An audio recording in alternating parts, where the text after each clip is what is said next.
ఏదో ఎప్పుడో లోపల కోరిక ఉండొచ్చు, అందుకని ఇదంతా జరిగింది అని నాకు తెలియని జ్ఞానం, నాకేం కోరికలు అనుకున్నానేమో పొరపాటుపడి. కాబట్టి ఒరే నువ్వు కోరేవి చేసుకో, పూర్ణమాలు వేసుకో. చాలా చమత్కారం చేస్తాడు ఈశ్వరుడు.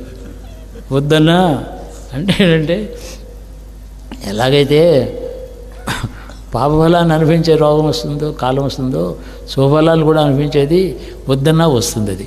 అది తప్పదు. అది దానివల్ల ఏమిటంటే, దీనికి ఈ గౌరవం అంతా నాగని అనుకోకుండా అంటే సర్వదేవ నమస్కారాన్ని కేశవం ప్రతిగచ్చతి, సర్వదేవ నమస్కారం, సర్వనమస్కారాన్ని కేశవం ప్రతిగచ్చతి ఇంకా కరెక్ట్. అది ఎవరెవరికి నమస్కారం చేసినా ఈశ్వరుడికే పెడుతుంది.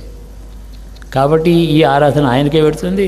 మనందరికీ ఆ పరమేశ్వరుడు అనుగ్రహించి జ్ఞానజ్యోతిని లోపల వెలిగించి వైరాగ్య మార్గంలో మనం తీసుకెళ్ళి ఈ లోకం పట్ల, ఈ ధర్మం పట్ల, ఈ సనాతన ధర్మం పట్ల మన కర్తవ్యాన్ని మనకు ఆయన బోధించి మన చేత చేయించాలి అని ఆయన వేడుకుంటున్నాను.